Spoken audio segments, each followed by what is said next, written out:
Just a day after President Trump said the U.S. would back Saudi Arabia despite the killing of journalist Jamal Khashoggi, the president is now thanking that country, Saudi Arabia, for the declining price of oil, saying, of course, in a tweet, oil prices getting lower. That's great, like a big tax cut for America and the world. Enjoy. $54 was just $82. Thank you to Saudi Arabia, but let's go lower. So is President Trump kind of overselling our business relationship with the Saudis and the impact it could have on oil in our economy? Well, David, I think we have to parse out here the Crown Prince, who, you know, is reportedly, potentially, maybe behind this. They haven't fully said this. And our relationship with the Kingdom of Saudi Arabia. We've had this relationship with the kingdom since FDR. You know, since the president met the first king of Saudi Arabia. It's been a long-time relationship. We've had major dips in the relationship. We had the oil crisis in the 70s. We had after 9/11, whenever the majority of the hijackers from Saudi. So we've had tumultuous points in our relationship with them.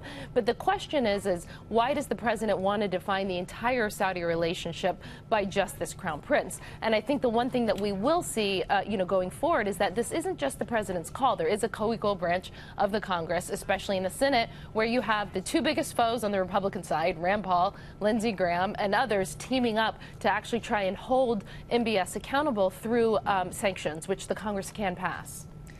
Well, the thing is with Saudi Arabia, in terms of it's not commercial, it's really strategic. Right. They're with us against Iran. We don't want Iran dominating the Middle East. And Iran kills far more journalists, sadly, than the Saudis do. So the president is overplaying the business side of our relationship. He's overplaying the business side. He's doing it in not in the most sophisticated manner. But the underlying policy, we need to be with Saudi Arabia. And so I think we're doing the right thing. Go after particular individuals. If you can prove it, you go after them. I think they're going to put a lot of them under the sword before long, Saudi Arabia. And everyone now knows you don't mess with Western journalists.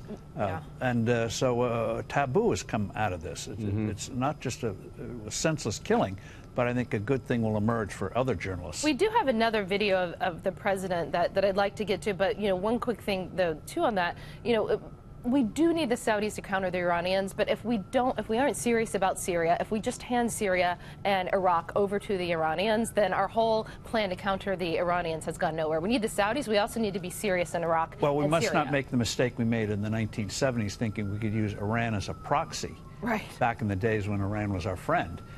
No, we have to take the lead. In Saudi and Syria, where there's an equivalent of a 30 years war going on, we should have done what the military recommended years ago and have a safe area like we did with the Kurds in Iraq. Here, a lot of problems. I totally agree. Let's actually get to the sound of the president quickly.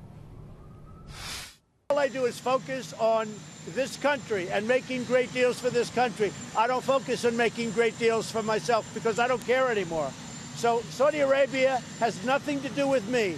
What does have to do with me is putting America first. I'm not going to destroy the world economy, and I'm not going to destroy the economy for our country by being foolish with Saudi Arabia. The president is 100% right. First of all, the fact that he sold condos or didn't to rich people who happen to come, rich people come from Saudi Arabia. It doesn't mean you're crooked or you're involved with that is just an absurd thing. This tweet that we just looked at, the president is basically trolling them a little, because it's important to remember why oil prices came down so sharply before the election, coincidentally. The president said there was Iran sanctions coming, and he got Russia and Saudi Arabia to pump up more oil. And then the sanctions were sanctions light. So there was a glut of oil. That broke the back of a lot of leveraged hedge funds that were playing in the oil markets, and the price collapsed. So the president caused billions of dollars of damage to this country.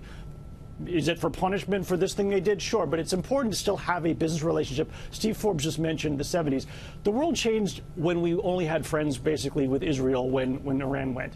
And you can't not have another friend in that area, because look what happened to the oil markets. It caused major economic problems here. Now, it's not as sensitive now that we've, since the 70s, developed a domestic oil industry that we did not have there because we knew we had a how to it. But there are other reasons with other countries. We removed the Iraq problem, which was not a good move, and Trump would probably back me on that, because they were counterbalance to Iran. We don't have that. The Saudis is the next best place. If you want a trip to Middle East on a game show, there's only two places you probably would go and not be worried, and that's Israel and Saudi Arabia for pure safety points. Not anymore. And you know, David, you asked the question initially, will we enjoy what's going on here with lower prices of oil? I'll tell you who's not going to enjoy what the president did with Saudi Arabia.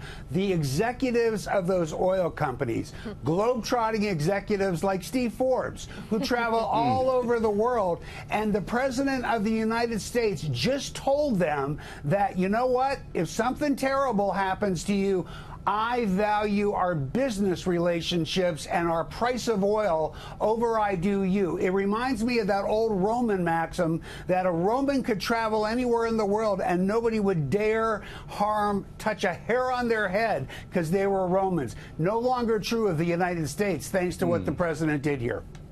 Well, in terms of who doesn't want lower gasoline prices? We all want lower gas prices, especially coming into winter with the thing called heating oil. But I want you to be able to be safe when you travel to to Saudi Arabia. But Rick, here's the problem, Rick, with what you're saying is when we put human rights interests, and again, we deal with a lot of nasty countries.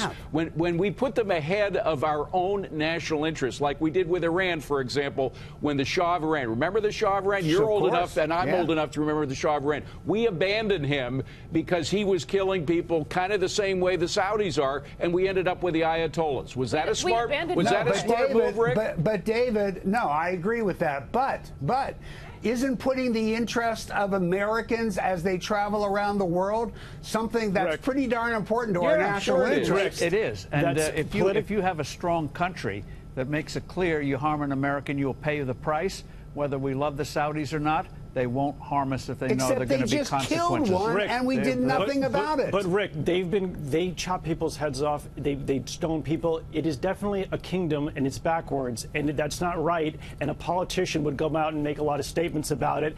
And this president, from a business point of view, is focusing on the reality that the alternatives in the area are worse, that the other countries are not as safe as Saudi Arabia. Steve Forbes mentioned in the organization that tracks deaths of journalists would say Mexico's had dozens of murders of journalists. Turkey, supposedly our friend now, dozens of murders.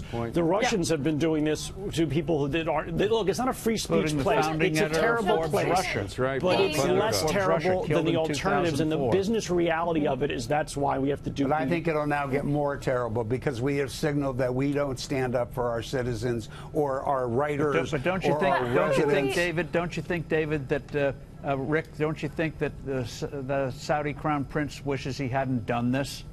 Yes. Okay. But listen, it probably brought too much heat, but that doesn't mean that, well, you can't say lesson learned. If a guy was crazy enough to even think about doing something like this, let alone executing it, who knows what's going to Morgan, hold on a second, because I think, Morgan, didn't you live in Saudi Arabia? I did. You know the kingdom. Almost 2 glorious years. So what do you think? How are they good? Have they changed as a result of this? I mean, is Steve right? Are they not going to do something like this again? I think that the Crown Prince is pretty shaken. And I will say, to what Jonas was saying earlier, there's over 200 journalists jailed in Turkey. We have, they clearly do this in Russia. We have Muslims in internment camps in China. So if I do care about human rights, but if you care about human rights in Saudi Arabia, then you need to stop all business as it relates to China, considering what they're doing. So let's just be consistent if that's the position that we're going to take. I'd also like to say it's sort of hypocritical in Washington, because what they want right now is Trump to say something in rhetoric but not in deed. What do I mean like that? In the Obama administration,